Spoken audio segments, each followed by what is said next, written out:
Pyramid masters అందరికీ నా నమస్కారాలు. బ్రహ్మర్షి పితామహ పత్రిజీ గారు ఆయన పాటిస్తూ మనకి అందించిన విషయాలు ధ్యానము, శాకాహారము, పిరమిడ్స్తో పాటుగా తనను తాను శక్తివంతం చేసుకోవడానికి ఉపయోగించిన ఇంకో అస్త్రం మౌనం. మనందరికీ తెలిసిన విషయమే. పత్రి సారు తనను తాను మరింత బలోపేతం చేసుకోవడానికి 1 సంవత్సరం పాటు మౌనంగా ఉన్నారు. ఆయన ఎన్నో సందర్భాల్లో చెప్పిన విషయము నోటిలోని మాట నుదుటి మీద రాత. మన నోటిలో నుండి ఎలాంటి మాటలు వస్తాయో మన జీవితం అలాగే ఉంటుంది అని చెప్పేసి ఆ మాటని మరింత స్వచ్ఛం చేసుకోవడానికి, మరింత సక్రమైన విధంగా మన మాట ఉండడానికి మనం చేయవలసింది, మనం పాటించవలసింది మౌనము. మౌనం ఎంతగా పాటిస్తామో మన మాట అంతగా సరి అవుతుంది. మౌనం ఎంతగా పాటిస్తామో మన మాట మంత్రం అవుతుంది, మన మాట శాసనం అవుతుంది. కాబట్టి పత్రిసారు ఎప్పుడూ కూడా సాధ్యమైనంత తక్కువ మాట్లాడేవాళ్ళు.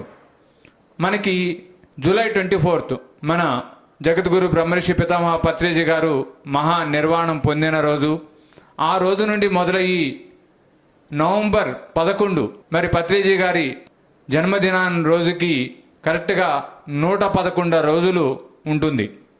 నేను ఈ జూలై 24 నుండి మొదటి 70 రోజులు పాక్షిక మౌనాన్ని, అంటే అవసరమైతే అత్యవసరం అయితే తప్పనిచ్చి మిగతా అన్ని సమయాల్లో మౌనంగా ఉండేలాగా, మిగతా 41 రోజులు పూర్తి మౌనాన్ని పాటించేలాగా నేను ఈ యొక్క 111 రోజుల్ని ఈ విధంగా డిజైన్ చేసుకున్నాను.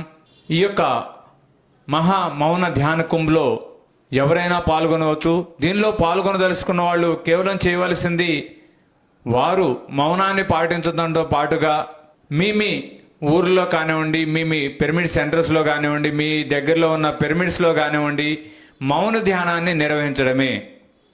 ఇక్కడ మినిమం 24 గంటల మౌన ధ్యానాన్ని నిర్వహించాల్సి ఉంటుంది. ఇలా మీరు ఎన్ని రోజులు వీలైతే అన్ని రోజులు ఈ యొక్క మౌన ధ్యానాన్ని నిర్వహించవచ్చు. 1 రోజు నిర్వహించాలని లేదు, 2 రోజులని కాదు, 3 రోజులని కాదు, అది కంటిన్యూషన్గా నిర్వహించాలని కూడా రూల్ ఏం లేదు. మీకు ఎప్పుడు వీలైతే అప్పుడు, వారంలో 1 రోజు వీలవుతుందా, నెలలో 1 రోజు వీలవుతుందా, మీకు ఎన్నిసార్లు వీలైతే అన్నిసార్లు ఈ 111 రోజుల్లో మీరు మౌన ధ్యానాన్ని కండక్ట్ చేయాలి. దాంతోపాటుగా మీరు ఈ 111 రోజుల్లో సాధ్యమైనంత ఎక్కువ మౌనాన్ని పాటించాలి. మరి మీరందరూ కూడా ఈ 111 రోజుల్లో